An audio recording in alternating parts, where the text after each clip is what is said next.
தன்னோட மனைவியோட பிறந்தநாளுக்காக ஒரு கணவர் வந்து அவளுக்கு ஒரு புது காரை வந்து பரிசீலிக்கிறாரு. முதல்ல காரோட சாவி, அப்புறம் அவளோட ஓட்டுநர் உரிமம், அப்புறம் தேவையான ஆவணங்கள் எல்லாத்தையுமே வந்து ஒரு சின்ன பையில் போட்டு அவகிட்ட கொடுக்குறாரு. அப்புறம் அவகிட்ட போய் சொல்கிறாரு, குழந்தைகளை நான் பார்த்துக்கிறேன், நீ ஆசைப்பட்டேன்னா நீண்ட தூரம் வந்து அந்த காரை ஓட்டிகிட்டு போயிட்டு வா அப்படின்னு சொல்லி பர்மிஷன் கொடுக்குறாரு. கணவருக்கு தேங்க்ஸ் சொல்லிட்டு கிளம்புறா. தன்னோட புதிய காரை எடுத்துகிட்டு ஓட்டிகிட்டு போகும்போது 1 கிலோமீட்டர் தூரம் தான் போயிருப்பா. போகும்போது அங்கே ரோடு வந்து 2 பிரிவாக பிரியிற இடத்துல நடுவில் போய் மோதி ஆக்சிடென்ட் பண்ணிடுறா. அவளுக்கு காயம் எதுவும் ஏற்படல. ஆனால் கார் வந்து தன்னோட குற்ற உணர்வு அவளை வந்து ரொம்ப யோசிக்க வைக்குது. அவர்கிட்ட என்ன சொல்கிறது, அவர் இதை எப்படி எடுத்துப்பாருன்னு தெரியலையே போன்ற கவலைகள் வந்து அவளை வந்து மொய்த்தன.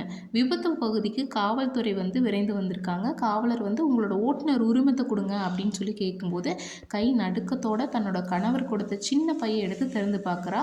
கண்களில் கண்ணீர் தார தாரையாக ஓடிட்டுருக்கு. ஓட்டுநர் உரிமத்தை அவள் எடுக்கும்போது அதன் மீது அவளோட கணவரோட கையெழுத்தில் ஒரு துண்டு காகிதம் ஒட்டப்பட்டிருக்குது.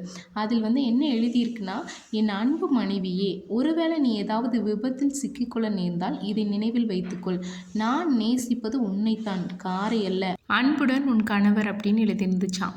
பொருட்களை நேசிக்க வேண்டும், மக்களை பயன்படுத்தி கொள்ள வேண்டும் என்றில்லாமல் மக்களை நேசிக்க வேண்டும், பொருட்களை பயன்படுத்த வேண்டும் என்று புரிந்து வைத்திருப்பவர்கள் பாக்கியசாலிகள்.